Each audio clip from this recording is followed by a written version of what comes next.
Welcome back. Today we're going to do a mock draft. A lot has changed. Free agency's been a whirlwind. The combine's been exciting. Let's see where these rookies stand. Today we'll be using the NFL mock draft database as a reference for landing spots. While it isn't always accurate, what it will do is it compiles thousands of drafts into a consensus board where we can kind of get an understanding of where these players will fall and kind of talk through that as we do these drafts. For the format, I will just do a simple 12-team start 10, and then we'll do a 1.75 tight end premium so that tight ends are a little bit more valuable in this format, but not too valuable like a double PPR. Let's not waste any more time and let's jump on in. Today, we will be using the mock draft tool. You can find it on the side. If you go Leagues Mock Draft, it's the one that's currently featured. This tool has a lot of features. It can integrate directly into your leagues. You can do startup drafts, mock drafts, rookie drafts. You can look at big boards from different fantasy markets, whatever you want. We'll be using KeepTradeCut, but we'll use the live draft feature.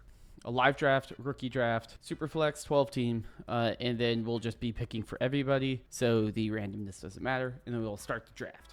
Team 1, what does that pick look like? I think it's pretty consensus. If we look at the NFL mock draft database, currently has the projection at number 6 to the Raiders, Aston Gene. I'm just going to lock him in already. Pretty much been a consensus this entire time. And while we don't have a ton of rookie drafts in yet, pretty much everyone is taking him at the 101. And it makes sense. Gene put up a near Heisman campaign and has been pretty much the 101 since rookies have been added to our system. So no surprise here. And if we look historically at running backs that get top 10 draft capital, pretty much always a smash. I think the only ones maybe like Trent Richardson, and even he had like one decent year. So Ashton Gene, especially in the Raiders with signing Geno, with some of the additions they've made. So I feel confident moving into next year. Gene's obviously a 101. Now here's where things get a little bit more interesting. Based on KeepTradeCut, Omarion Hampton is the 102. If we look at the database, we have Omarion Hampton going in the first round at 21 to the Steelers, which is an amazing landing spot. We also have 2 top 5 quarterbacks to take a look at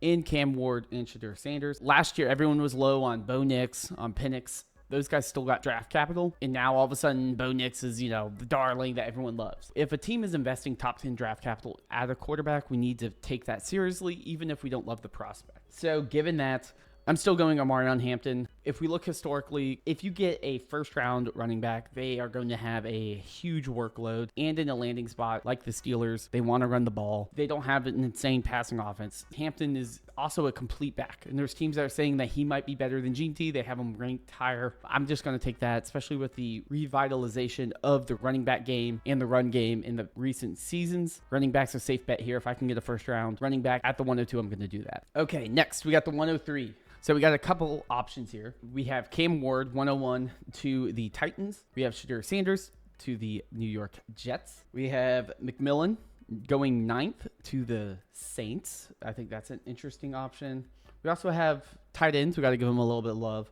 Tyler Warren going 14th to the Colts. I think here, I'm going to have to go with a Cam Ward here. When a quarterback is picked first overall, it doesn't really matter. You don't need to overthink it. Take the guy. Even if he's not amazing, he has a high ceiling, and he has a team committing to him for at least 2 years. That unless if he's like a historical bust. Realistically, Cam Ward has a 2-year window to find a role. I'm going to feel confident that he can do that. At least provide me quarterback 2 production, a solid young piece that I feel confident in. So 103, Cam Ward. Okay, so now if we look at the running backs, after Hampton, Travion Henderson and Judkins are 44 and 49, it looks like, is their peak. So we got some second-round running backs, which is good to know.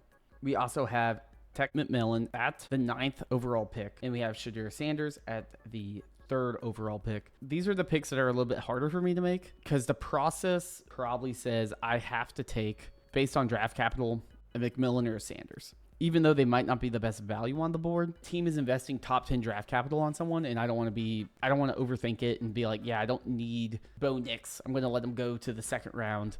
I don't need, a Tech McMillan who went top 10 overall. So I think here we're going to take Tet, go a little bit more chalky. He's falling from the 102. A lot of people are kind of getting fatigued with his profile. But again, we see every year there's some guy that we start overthinking, and he usually goes at the 103. I do think with a quarterback, I could see someone passing him up if a team really needs a quarterback. So that's why I think 104 is a good spot for him. But once you get to this 103 range, like 103 to 107, everyone can kind of be a mix. Let's take a look at the next pick, 105. We just got to stick with process. Quarterback in the top 5. If Sanders goes in the top 5, I have to take Sanders just out of the need of a quarterback locked into an offense for 2 years at least. They have to invest with him. He would be going into the Giants, who has Dable, who maybe is still good. We don't know. Maybe he's a fraud. But he also has Neighbors. Certainly, it's not the most exciting place to land, but if he's taken in the top 5, there's a level of investment there that they have to take. The one concern I do have is if he does go to the Giants, that entire front office coaching staff could get canned next year. And then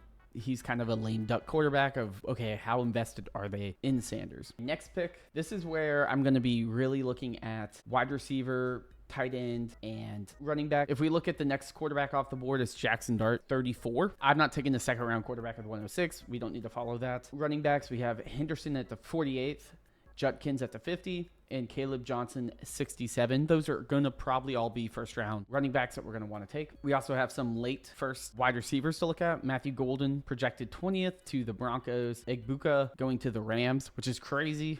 That might be out of date now that Adams is there, but that would be a tough landing spot. If that happened, he would fall. And then we have Luther Burden, 29. They don't have a projection on mock draft database, but then there's definitely a big tier break there. You can see Trey Harris is 53rd.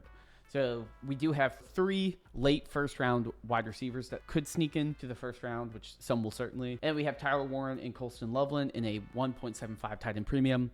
Definitely an option. Here, I think the options are either we go with like a Warren type or we kind of smash some of these running backs. And given how important running back has been for the past 2 years in fantasy football, and given that a lot of the current running backs are aging out, I'm going to lean Travion Henderson. If we have a second round draft capital running back, I feel pretty confident that they're going to have a good workload. So for 106 and 107, I'll take both of the Ohio State brothers. They're not actually brothers, but second round running backs. Both performed really well, especially in the playoffs where everyone remembers them crushing. I don't expect them to have the same workload as a Hampton or Gene D out of the gate, but they should give me some solid RB2 upside. Kind of always got to keep reshuffling running backs. These are perfect centerpieces to build on. This class is super deep. Let me take as many shots as I can at the running back position. Now we are looking at the 108. To me, this is a perfect spot for Tyler Warren, top half of the first round. Sure, he doesn't have an elite passer per se. Even Danny Dimes, the backup, is, if Anthony Richardson doesn't pan out, doesn't look too promising, but I do think he has the upside. The Colts isn't the most exciting spot. I obviously hope Anthony Richardson pans out, but Tyler Warren could be that guy that's kind of that safety blanket. And we've seen, especially in that tight end premium, where Tyler Warren will have an impact. I see him being worth it in this range, so I'll take him here at the 108. And now this is where things get a little bit more interesting, because I could go with a Colston Loveland. Chargers landing spot's pretty good with a Herbert, and he got the Michigan connection, so he doesn't even need to really win over the coach. I also think this really opens up the door for a lot of our late first round wide receivers in a Matthew Golden, Luther Burden, Egbuka, I would say, but if he does get that Rams landing spot, I do think he would fade a little bit. Kind of has a little bit of the Roma Dunze type stank to him. There's only so many mouths that you can feed, and you got Devontae Adams and Puka. And then we also have Caleb Johnson. I think Caleb Johnson is someone that would sneak in here, given the high draft capital of a Golden and landing in the Broncos spot, where he'd pretty much be the number 1 target right out of the gate. I'm going to take a Matthew Golden right here. I think that's a great landing spot for him. He's going to be climbing up the draft board. Even though his keep trade cut value is lower, if he is the wide receiver 2 in the NFL draft, people are going to have to start respecting that, and he gets a great landing spot. If we look at the 110, to me, it's between 2 players. It's probably just going to be a double tap. I just don't know which one to go first. It's going to be Caleb Johnson. He's currently 67th with a peak of 42. So basically locked into some sort of early third to late second round. Or we kind of go with the Colston Loveland. Since it is a tight end premium and this landing spot is pretty great, I am going to lean a little bit Colston Loveland here. Feel pretty confident that if Loveland gets a spot in that offense with Herbert, Herbert's going to be able to get the ball to him. 2, outside of Ladd McConkey, I do think Colston Loveland has a great chance of being that number 2 target earner in that offense. So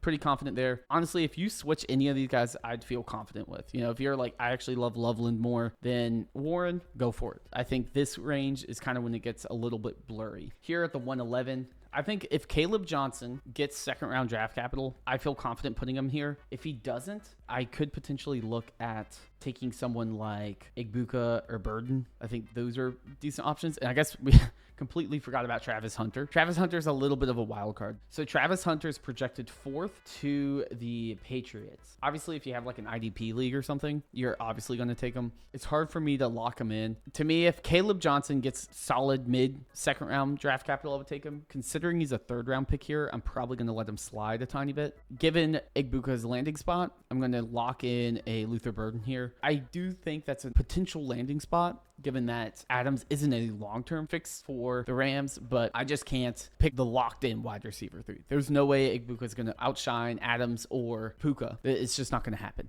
So lock in Luther Burden there. Now we're looking at the 112. Here, I'm probably going to say, give me a Travis Hunter. I know it's a little bit controversial. Even half the time playing wide receiver for the New England Patriots, he's going to be probably the most important offensive weapon they have, because that team is just so desperate for any sort of offense. I do think he'll probably be involved on both sides of the field, especially if he gets that New England Patriots landing spot. Next, let's lock in Igbuka. He is a 1st round wide receiver. We don't need to overthink it. Let's focus with that. I'm going to try to pick up the pace a little bit with the 2nd round, but I want to do 2 full rounds. Okay, so now we have Caleb Johnson still on the board, so I'm going to lock that in. He's still early 3rd round pick according to the consensus database, and he's a running back. Pretty safe bet once we get to this range. If we look at the next picks, we have Cam Scatterbu at 74, Dylan Sampson at 94, Tootin coming up the board at the 103, 103, and then Giddens is 113. So there are some options we can take there. Trey Harris, Elick Iomanor. I'm sorry, I know I butchered that name. Jaden Higgins. I've talked about him before. Jack Beck, Jalen Nolan. A lot of J names. Jalen Royals. Isaiah Bond is at 80. He's falling down the board here. And we also have some decent tight ends to take advantage of. Mason Taylor at 56 is a good spot. Harold Fannin talked about before. So there's some guys here. Anyway, what am I going to take here? I'm going to take a Jackson Dart. If he goes basically early 2nd round, he's kind of like how I view a Will Levis, which isn't the greatest example, but he has been given 2 years to actually find a spot.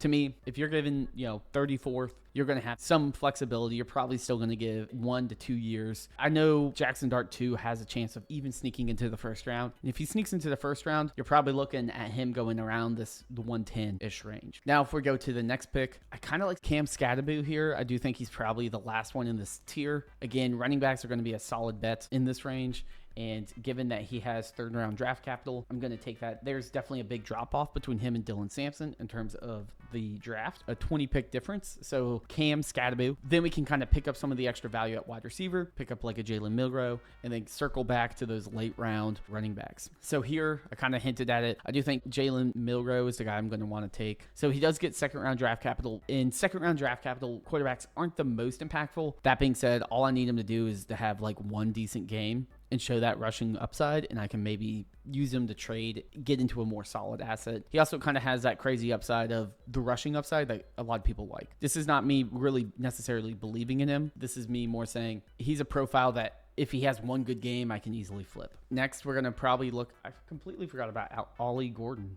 Ollie Gordon on here is 132. So that is a huge discrepancy between the mock draft database and KeepTradeCut. So people just like the name, but I'm going to go with the NFL experts over people saying KeepTradeCut. So Trey Harris here, probably going to snag him. He's one of the better profiles that we have. We don't have a landing spot based on this, but going in the 2nd round. 2nd round's when you get to those type of weird guys like Leggett, where you're like, maybe he's good. Maybe he's a Keon Coleman, maybe not. Not going to put too much into him, but he does belong a little bit higher than those 4th round dart throws at different positions. A.O. Manor. Did I say it right? Man, I'm going to listen to a video on how to pronounce his name. I am sorry. All right, here with Alec Iomanor. I'm just going to soak up the value of 2nd round wide receivers here. I think both of these guys, they're not the most, well-rounded prospects, but if you're getting 2nd round draft capital, the team's going to invest in you to somewhat kind of expect you to be a wide receiver 3, maybe a low-end wide receiver 2 if you do really well. Honestly, here, I like Higgins more than Bond at this point. Harold Fannin, I talked about. I don't necessarily want to take him in the 2nd round. I think that's a bit of a reach, even in this tight end premium. To me, I'm going to probably start taking some of these later round running backs. And I'll start with a Dylan Sampson. If he's getting decent draft capital, right? 94th, I do think he belongs in the 2nd round. I feel confident that he's probably going to be one injury away from getting a significant workload. I feel confident just betting on that and hoping that that pans out. I do think a Jaden Higgins towards the later rounds, is someone that we can look at. Where did Devin Neal? Devin Neal went 120, but he has a peak of an 87, right? This is kind of, we have a lot of talented running backs in this range. And frankly, this is when draft picks start to matter less. And that's when I kind of just default to my process of I want running backs. I want tight ends if it's a high enough tight end premium. So if I go here, people like Ollie Gordon. I don't really want to use a second on him. Devin Neal people like as well. Ollie Gordon has a peak of 81. And that's something you see here is a lot of these guys they could be third rounds, they could be fifth rounds. But given that, we'll take Ollie Gordon. I'm just going to start smashing a few of these running backs. I think running backs in this range kind of have that Bucky Irving upside. Not profile-wise or anything like that, but if they get a decent landing spot, which we don't have on here, they could be one injury away. They could be behind someone like a Rashad White type, where it's not the hardest guy to overcome. These are types of players that, for me, in this range, if I can just get any sort of production where I can lock them in for at least 1 week, feel confident, that's what I want. Let's take a look at Cam Ewers. Went 70, third round. Quarterback, we have Harold Fanning. I don't really want to take him. We have Jaden Higgins still on the board at 65. There's some pressure here. The last second round pick. We do have a few tight ends, which I do think in a tight end premium in this range, I would be open to it. We can continue to just smash the process of picking running backs. We have Martinez, Harvey, Tootin, Giddens, Ewers, Isaiah Bond, Higgins, Harold Fanning. Everyone loves Harold Fanning. So I guess it wasn't a sleeper.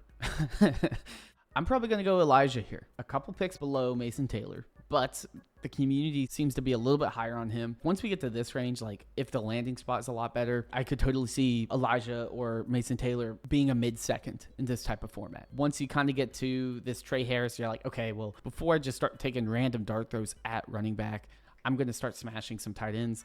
And that's where I say like a Mason Taylor is probably good around this range. Even Harold Fanning in a format like this is probably good. Isaiah Bond needs to eventually get some love, so that I'd probably end up taking these guys around this range. And obviously you just kind of round it out with running backs. That's kind of the general process I have for it. One last view I wanted to show is the tiered view. There really is this big drop off around the mid-second round where it's kind of a bunch of dart throws, right? You can look here at the 206 to the 305, all these players fall within a certain range. If I can get early second round type of picks or better, that's kind of where you have elite upside. 206 range, you're probably going to be looking at, can I get any sort of production? Anyway, that wraps up the mock draft. I am so excited. We're getting close to April, which means it's almost NFL draft time. I'm so excited to actually get some landing spots to be able to do some mock drafts here. But NFL Mock Draft Database is a great resource to kind of understand what ranges these players are going to be going in. If you do need a running back, if you do need a tight end, this class should be really great. Hopefully we get some late first round wide receivers as well, but who knows? Obviously the running back class in this year's draft is the top of the top. So anyway, if you stuck around for this whole thing, I appreciate it, and I'll catch y'all next time.